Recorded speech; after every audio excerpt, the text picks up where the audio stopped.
자, 우리 서로 바라보면서 활짝 웃으면서 이렇게 인사하겠습니다. 지금은 전도할 때입니다. 전도합시다. 네, 전도 항상 마음에 품고 있죠? 네. 우리 예수님께서도 이 땅에 오신 목적 뭐라고 했습니까? 우리 지난 시간에 함께 살펴봤잖아요. 마가복음 1장 38절인데요. 우리 같이 한번 읽어볼까요? 자, 네, 그 다음 말씀. 자, 이렇게 말씀했어요. 시작. 이르시되 우리가 다른 가까운 마을들로 가자. 거기서도 전도하리니 내가 이를 위하여 왔노라 하시고. 아멘. 그렇습니다. 우리 예수님도 이 땅에 오신 목적을 전도라고 분명히 말씀하셨습니다. 자, 그러면 우리 예수님께서 이렇게 전도하시는 목적은 무엇일까요? 목적 잘 알죠? 영혼 구원하는 거잖아요. 그렇죠? 영혼을 구원하는 거. 그런데 영혼 구원하기만을 위한 목적이 아니었습니다. 여기서 한 단계 더 나아가야 되죠. 영혼 구원에서 뭘 삼아야 됩니까? 그렇죠. 제자를 삼는 것이죠. 그래서 우리 예수님은 제자를 삼기 위해서 전도를 했던 것입니다. 사람을 많이 끌어모으기 위한 게 아니라 예수님은 최종 목적은 제자를 만드는 것이 최종 목적이었던 것이죠. 자, 그렇다면 여러분, 우리 예수님께서 세우시고자 원하는 그 제자는 어떤 제자일까요? 오늘 본문에는 세 사람이 등장하고 있어요. 그죠? 과연 이들은 여러분 예수님의 제자가 됐을까요? 안 됐을까요? 한 사람도 제자가 되지 못했습니다. 왜 이들은 예수님의 제자가 되지 못했을까요? 이 시간 이들이 예수님의 제자가 되지 못한 이유를 우리가 한번 살펴보면서 진정한 제자가 되기 위해서는 어떠한 모습이어야 되는지, 또 진정한 제자의 길은 어떠한 모습인지 이 시간 함께 살펴보면 좋을 것 같아요. 자, 먼저 첫 번째 사람을 우리가 한번 보겠습니다. 누가복음 9장 57절입니다. 함께 읽어보겠습니다. 시작. 길 가실 때에 어떤 사람이 여짜오되. 네. 자, 여러분 지금 첫 번째 사람이 뭐라고 말하고 있나요? 어디로 가든지 나는 따르리이다. 이렇게 지금 고백하고 있습니다. 여러분 이 말을 딱 보면 어떻습니까? 굉장한 결단이죠. 칭찬받을 만한 결단의 이야기죠. 말입니다. 자, 근데 첫 번째 사람이 이렇게 예수님께 말을 했을 때 우리 예수님은 어떻게 반응하셨을까요? 누가복음 9장 58절입니다. 이렇게 말씀하십니다. 시작. 예수께서 이르시되 여우도 굴이 있고 공중에 새도 집이 있으되 인자는 머리 둘 곳이 없도다 하시고. 아멘. 여러분 지금 예수님의 반응이 어떤 것 같습니까? 예상 밖의 반응입니다. 그렇죠? 이렇게 기특하고 너무나 훌륭한 말을 했는데 우리 예수님은 칭찬 한마디도 없습니다.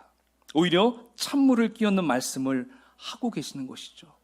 그렇다면 왜 예수님은 이렇게 말씀하시는 걸까요? 그가 한 말이 무슨 문제가 있길래 왜 이런 식으로 우리 예수님은 반응하셨을까? 여러분 참 궁금하시죠? 이 부분만 보면 도저히 찾을 수가 없습니다. 자, 여기서 우리는 이 부분에서 과연 이 첫 번째 사람이 무슨 의도로 지금 57절의 말씀을 했는지 우리가 그것을 잘 알아봐야 됩니다. 자, 그걸 알기 위해서는 바로 그 위에 부분을 살짝 보면 돼요. 46절의 말씀을 우리 한번 같이 읽어볼까요? 시작. 제자 중에 누가 크냐 하는 변론이 일어나니. 아멘.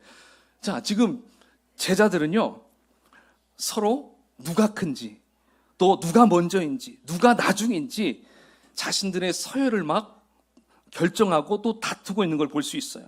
내가 제일 똑똑하니까 내가 예수님의 오른팔이야. 아니야, 내가 나이가 제일 많으니까 내가 예수님의 오른팔이야. 그 다음은 너야. 막 이렇게 서로 서열을 막 정하고 있었던 것이죠. 여러분 왜 제자들이 이렇게 예수님 다음 자리에 욕심을 내고 있는 것일까요? 왜냐하면 지금 제자들이 생각했을 때 이제 곧 예수님이 예루살렘에 입성하면 로마 제국, 또 로마의 모든 군사들을 다 소탕시킬 것이다. 모두 다 무찌를 것이다. 그리고 우리 예수님이 이스라엘의 왕이 되어서 이제 우리를 완전하게 독립해 줄 거야. 그들은 이러한 마음을 갖고 있었습니다. 그러니까 이들이 알고 있는 예수님은 세상의 왕, 정치적인 왕, 권력의 왕으로 생각했었던 것이었어요. 그러니까 여러분, 예수님이 그러한 자리에 딱 있으면 가장 인근에 있는 사람들은 보통 뭐가 됩니까? 장관이 되기도 하고, 뭐 무슨 여러 가지 고위직을 맡는 걸 볼 수가 있지요. 그렇기 때문에 어떻게 해서든지 한 자리를 독차지하려고 서로 자리 싸움을 하고 있었던 것입니다. 바로 그런 상황에서 오늘 본문의 첫 번째 사람이 대뜸 나와서 예수님이 어디를 가시는지 제가 따르겠습니다. 지금 이렇게 말한 것이죠. 그는 아마 이 말을 하기 전에 이렇게 생각했을 것입니다. 야, 내가 이 예수라는 분을 끝까지 따라간다면 그래, 예루살렘에서 왕으로 등극할 때 나도 분명히 좋은 자리를 나도 획득할 수 있을 거야. 지금부터라도 미리 예수님께 도장을 찍어 놔야지. 그 마음에 이게 있었던 것이었습니다. 그래서 이 마음을 품고 예수님께 오늘 아까 몇 절입니까? 58절, 57절의 말씀을 했었던 것이죠. 예수님이 어딜 가든지 제가 따르겠습니다. 이렇게 예수님 앞에 큰 결단을 내려서 말했던 것입니다. 여러분, 우리 예수님께서 그 첫 번째 사람이 한 말을 하기 전에 가졌던 생각 알았을까요? 몰랐을까요? 분명히 아셨을 것입니다. 예수님은 그의 마음 생각까지 다 간파하고 있으실 것입니다. 그러면서 이렇게 우리 예수님은 생각했을 거예요. 그래, 나를 끝까지 따라오겠다고? 그런데 말이다, 내게는 쉴 곳이 없단다. 네가 나를 따라오더라도 네가 원하는 높은 자리는 보장할 수 없어. 그래도 나를 따를 수 있겠니? 야, 여우도 잠잘 곳이 있고 공중의 새도 집이 있지만 나는 집도 없어. 그냥 하늘 보고 별 보면서 잠을 잘 때가 한두 번이 아닐 거야. 너 그래도 나를 따를 수 있겠니? 지금 예수님은 그에게 이러한 마음으로 그에게 얘기를 했던 것이죠. 자, 예수님의 이 말씀을 들은 첫 번째 사람 과연 어떻게 했을까요? 자, 오늘 본문에서는 그가 어떻게 했는지 나옵니까? 안 나옵니까? 안 나왔어요. 자, 안 나왔다는 건 뭐예요? 그가 예수님의 말씀을 듣고 그냥 집으로 돌아갔을 것입니다. 그 자리에 있을 필요가 없다라고 생각했을 거예요. 자, 그렇다면 여러분, 오늘 예수님께서 말씀하시고자 하시는 참된 제자의 길은 어떤 삶을 말하는 것일까요? 여러분, 제자는 주님이 가시는 길을 함께 가야 합니다. 믿으십니까? 근데 예수님은 머리 둘 곳도 없다고 했어요. 그렇다면 그분을 따르는 사람도 똑같이 머리 둘 곳이 없다라는 것을 이제 마음에 알고 있어야 돼요. 내가 저분을 따라가면 나도 머리 둘 곳이 없겠구나. 이걸 분명히 알고 따라가라는 것이죠. 사실 우리 예수님도 공생애를 하시기 전에는 집이 있었습니까? 없었습니까? 집도 있었어요. 번듯한 직업도 있었습니다. 목수의 직업도 가지고 있었어요. 그렇지만 지금 어떻습니까? 편안하게 쉴 수 있는 집을 떠난 상태입니다. 그렇다면 예수님은 왜 집을 떠나셨을까요? 그것은 하나님 아버지의 뜻을 이루기 위해서 떠난 것이죠. 그렇다면 하나님 아버지의 뜻은 무엇입니까? 바로 온 인류를 위해서 구원하시기 위해 십자가에 죽는 것, 그것이 바로 예수님을 향한 하나님의 뜻이었습니다. 그래서 예수님은 그 뜻에 순종하기 위해서는 집에만 머물러 있으면 안 됩니다. 집에서 떠나야 했습니다.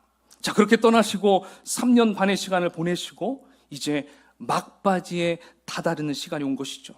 바로 그 시점에 오늘 첫 번째 사람이 예수님이 어디로 가시든지 제가 따르겠습니다. 이렇게 했을 때 우리 예수님께서는 다시 그에게 되묻고 있는 거예요. 너도 나처럼 살 수 있겠느냐? 너도 나처럼 안락한 집을 떠나 나처럼 고생할 수 있겠느냐? 나처럼 손해 좀 보더라도 기꺼이 견디며 따를 수 있겠느냐? 다시 한번 생각해 보거라. 지금 예수님은 그렇게 말씀하는 것이죠. 여러분, 오늘 이 시간 우리 예수님께서 저와 여러분에게 정말 똑같이 이렇게 물어보신다면 여러분들은 어떻게 말하겠습니까? 그냥 첫 번째 사람처럼 내가 생각했던 길이 아니네.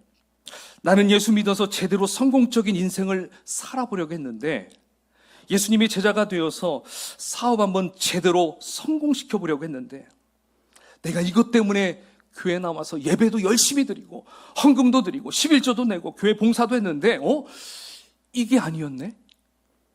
아유, 다음부터는 교회 나오지 말고 그냥 열심히 돈이나 벌어야겠다. 그냥 도서관 가서 공부나 열심히 해야 되겠다.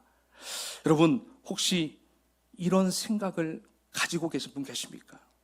사랑하는 여러분, 예수님께서는 그러한 생각을 가진 사람들을 결코 제자로 부르시지 않습니다. 그러면 여러분, 예수님은 어떤 자들을 부르시길 원하실까요? 예수님이 원하시는 제자의 참된 모습은 바로 자기를 부인하고 자기 십자가를 지고 주님을 따르는 자들입니다. 할렐루야. 여러분, 자기를 부인하는 것은 무엇일까요? 바로 육신의 타락한 본성을 하나님의 말씀 앞에 굴복시키는 거예요.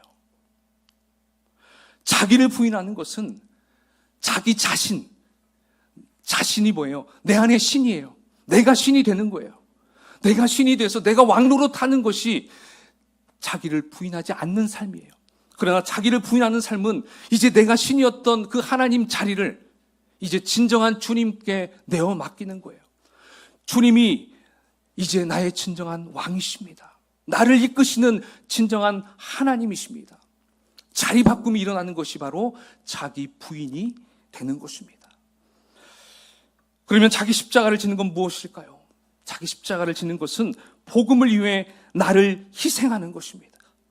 고난뿐만 아니라 죽음도 각오할 수 있는 헌신된 마음을 의미하는 것이죠. 그리고 주님을 따라야 한다는 것은 무엇일까요? 주님을 따르는 것, 이것은 지속적으로 전심전력하여 끊임없이 계속해서 예수님을 따라가는 것입니다. 그래서 복음서의 제자들을 보면 어떻습니까? 처음에는 조금 연약하고 우왕좌왕하고 그렇게 보였지만 그래도 끝까지 예수님을 쫓아갔어요. 따라갔어요.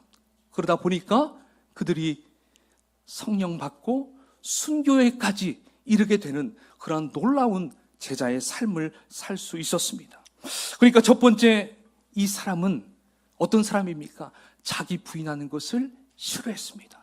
십자가를 지는 것도, 자기 십자가를 지는 것도 싫게 됐습니다. 그렇게 되니까 어떻습니까? 예수님을 따르는 것은 더더욱 싫어지게 된 것이죠. 결국 제자가 될 수 없었습니다. 자, 여러분, 이제 두 번째 사람을 한번 살펴볼까요? 자, 59절 말씀입니다. 함께 읽어볼까요? 시작. 또 다른 사람에게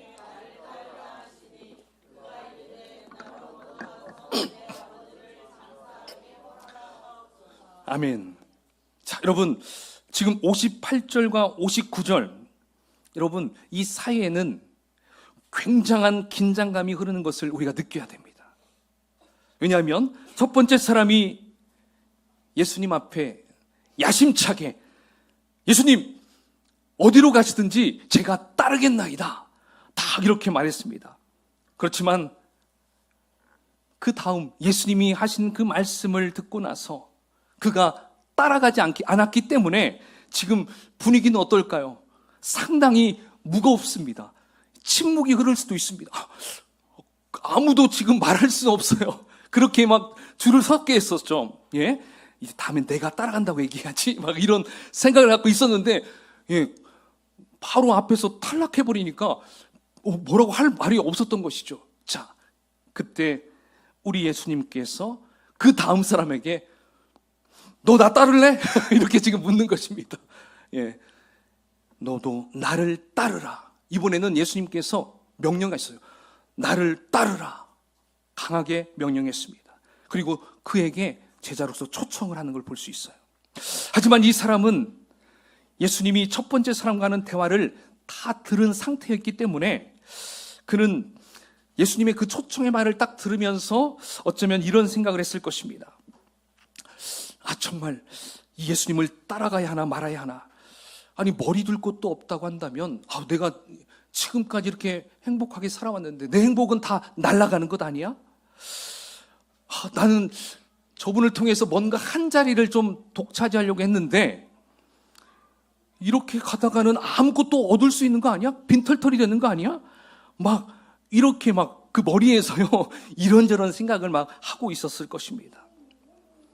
자, 그러한 고민을 하고 있을 때 예수님은 너 나를 따르라 이렇게 지목해서 부르신 것이죠. 자, 예수님의 그 말씀에 그는 뭐라고 대답했습니까? 나로 먼저 가서 내 아버지를 장사하게 허락하옵소서. 여러분, 지금 이 두 번째 사람 이 말, 여러분, 저게 믿어지십니까? 안 믿어지십니까? 내 아버지를 장사하게 허락하옵소서. 그렇다면 이미 아버지가 돌아가셨다는 것이잖아요. 여러분, 아버지가 돌아가셨는데 지금 거기에 있어야 될 위치인가요? 아니죠. 아버지가 돌아가셨다면 지금 어디에 있어야 됩니까? 장례식장에 있어야 되죠. 장례식장에. 그러니까 그가 지금 예수님, 가만히 생각해 보니까 저희 아버님이 돌아가셨는데요, 당장 장례를 치러 가야 될 것 같습니다. 자, 이렇게 예수님께 말했다는 거예요. 자, 이것은 예수님 앞에 무엇을 대는 거죠? 이걸 뭐라고 하죠? 핑계죠. 그죠? 핑계를 대면서 그가 지금 예수님을 따라가려는 그 마음을 이렇게 슬그머니 접으려고 하는, 그걸 볼 수가 있다는 것이죠. 사실 여러분, 이 두 번째 사람도 예수님께서 첫 번째 사람과는 대화를 듣기 전까지는 자신의 욕망을 위해 예수님을 따르려고 했었습니다. 그러나 이제는 예수님을 따르는 것이 자기에게 별 유익이 없다는 것을 깨닫고서 이제 핑계를 대고 있는 것이에요. 자, 우리 예수님은 이 사람에게 뭐라고 말씀하셨을까요? 아주 단호하게 말씀하셨습니다. 60절입니다. 60절. 다음 절 60절. 시작. 이르시되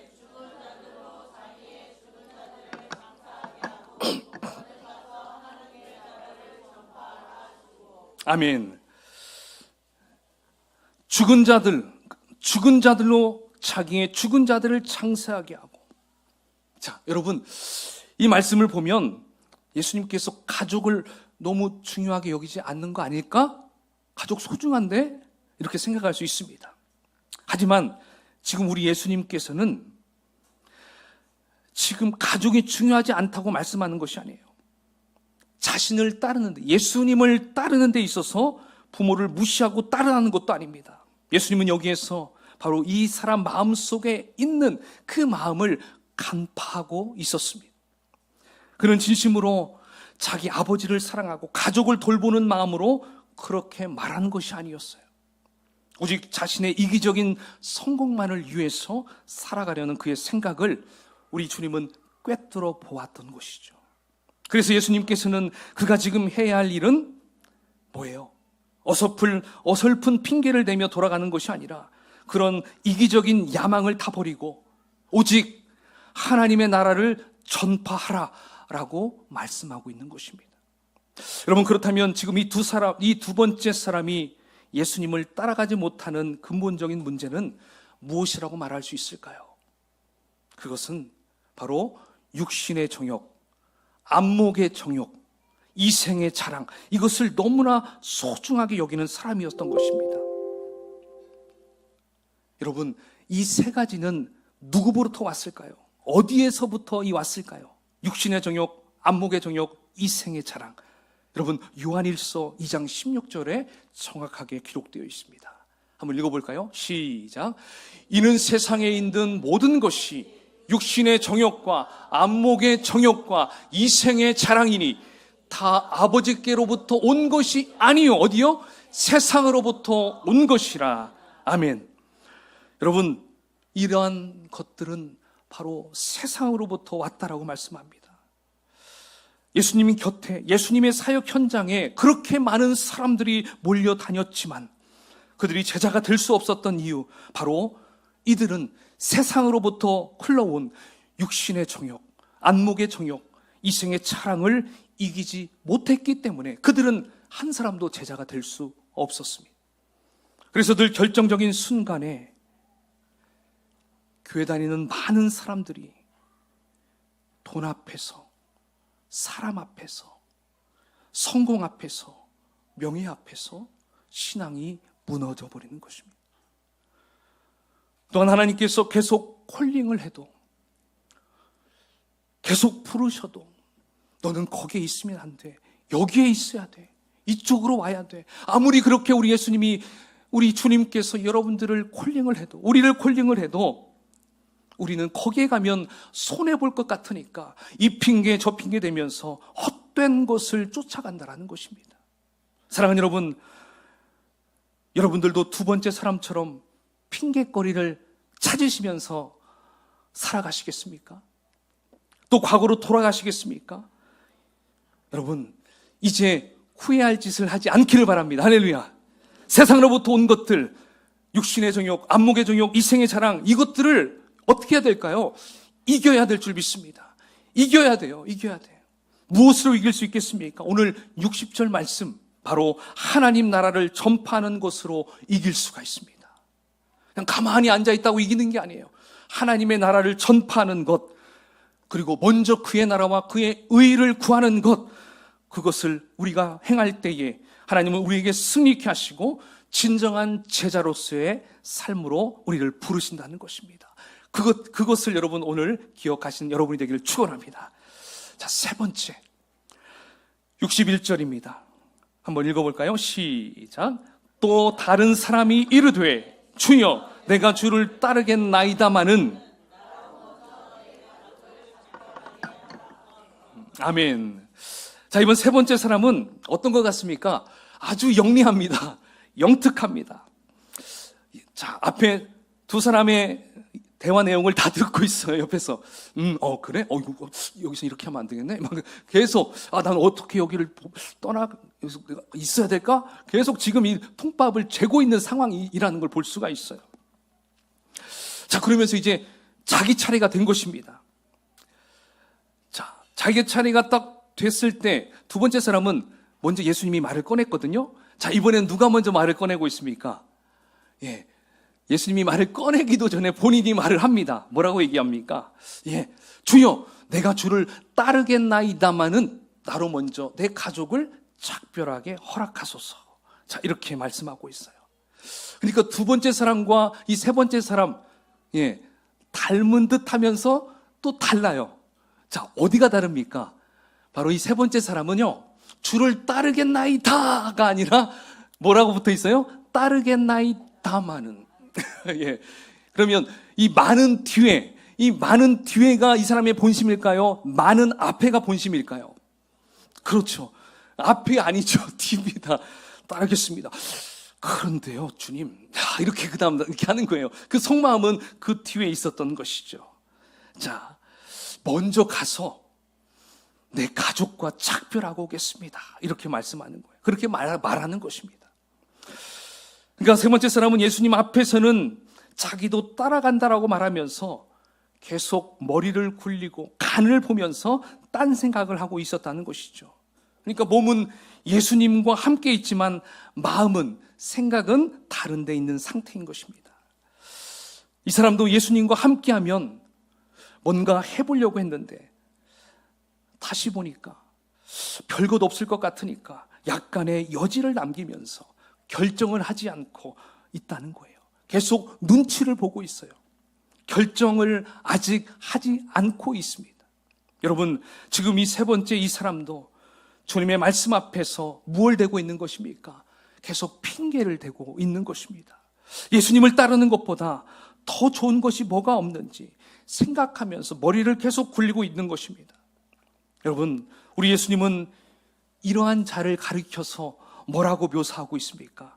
62절 말씀 마지막 절 한번 읽어볼까요? 시작. 예수께서 이르시되 손에 쟁기를 잡고.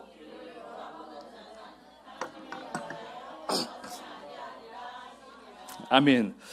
자, 이 세 번째 사람과 같은 사람을 뭐라고 표현하고 있습니까? 손에 쟁기를 잡고 뒤를 돌아보는 자. 예, 손에 쟁기를 잡고 뒤를 돌아보는 자, 이렇게 묘사하고 있어요. 여러분, 이런 사람들이 자, 밭을 간다고 해봅시다. 그 밭이 어떻게 될까요? 그 고랑이, 원래 고랑을 다 가려면 일직선으로 돼야 되거든요. 근데 뒤를 보면 어떻게 됩니까? 예, 여기로 갔다 저기로 갔다 왔다가 지그재기로 될 것입니다. 제대로 된 고랑을 만들 수가 없어요. 자, 그렇다면 여러분, 이러한 사람을, 이 세 번째 사람을 오늘날 현대식으로 바꾸어 보면 어떤 사람일까요? 한번 생각해 봤어요. 예, 운전대를 잡고 핸드폰을 보고 있는 사람. 그렇죠? 여러분, 운전대를 잡고 가고 있는데 계속 핸드폰을 주시하고 있어요. 그럼 어떻게 될까요? 예, 사고 나겠죠. 차가 없어도 막 왔다 갔다 중앙선을 침범했다가 왔다 갔다 하는 그런 사람이 될 것입니다. 자, 그렇다면 여러분, 왜 예수님께서는 이러한 비유를 들면서 그를 책망하는 것일까요?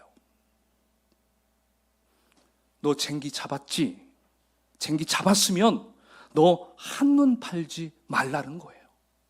즉, 한 번 결정을 했다면 절대로 그 결정을 번복하지 말라라는 것입니다.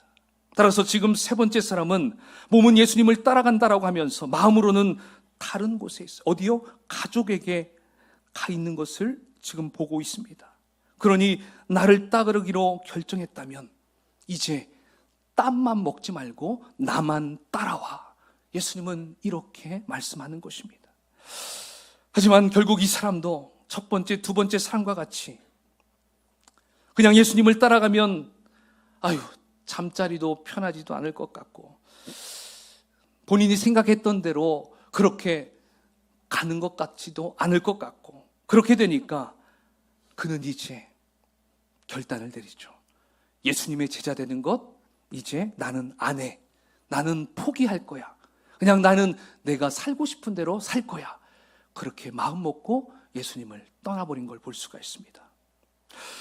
사랑하는 여러분, 오늘 우리는 제자가 되지 못한 이 세 사람의 모습을 함께 살펴보았습니다. 이들 세 사람의 공통점이 여러분 무엇인 것 같습니까? 이들 모두 예수님을 따르겠다라고 말을 했지만 그들의 목적은 한 가지였습니다. 예수님께서 권력을 잡으면 한 자리씩 잡고 그 자리를 그 자리에 앉아서 권력을 행사하고 그리고 자신들의 편안함을 위해서 그렇게 살아가려던 자들이었습니다. 그러나 예수님이 앞으로 가시게 되는 그 길은 세상의 명예와 부귀와는 거리가 먼 거리였습니다. 그러한 길이었다는 것이죠.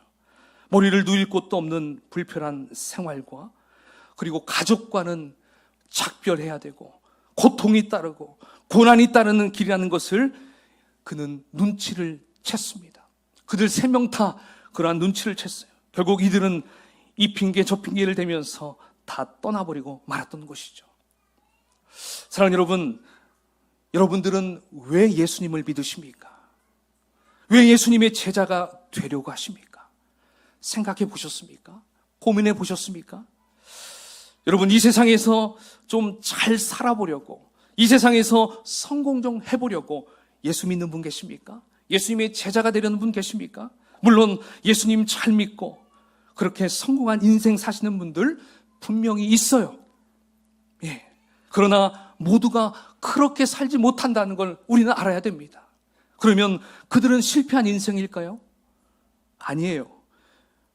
왜냐하면 우리의 인생 목표는 이 세상 성공에 두는 것이 아니기 때문입니다. 진정한 크리스찬은, 진정한 그리스도의 제자라고 한다면 우리의 삶의 목적을 바로 이 땅에 두는 것이, 이 땅에서의 성공에 두는 것이 아니라는 것입니다.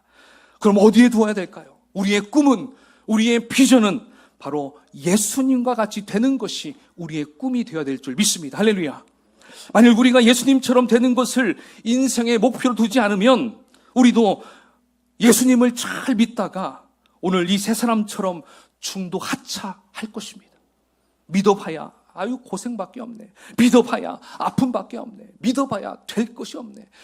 이렇게 실망하고 우리는 떠나버릴 수밖에 없는 인생이 될 것입니다.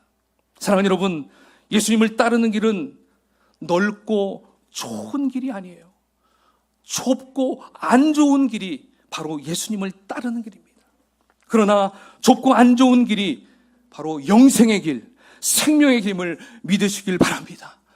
여러분, 이 부분이 분명히 말씀하신 곳이 마태복음 7장 13절 14절입니다. 우리 이 부분을 한번 같이 큰 목소리로 읽어보겠습니다. 시작. 좁은 문으로 들어가라.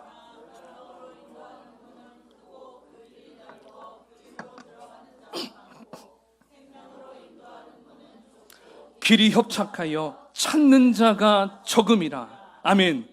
그렇습니다. 생명으로 인도하는 문은 좁은 길이고 협착한 길이고 안 좋은 길입니다.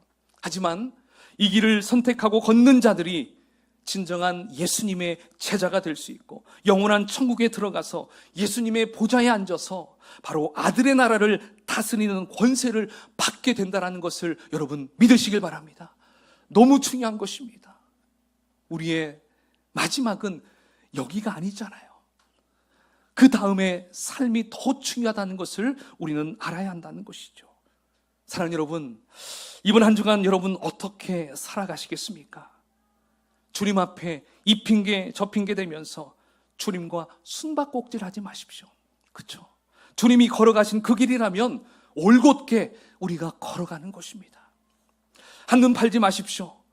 핸드폰을 묵상하는 것보다 하나님의 말씀을 더 묵상하시고요, 세상 노래 듣는 것보다 하나님을 더 찬양하시고요, 예수님의 세 가지 습관을 지키면서 살아가시는 저와 여러분이 다 되시기를 예수님의 이름으로 축원을 드리겠습니다. 아멘.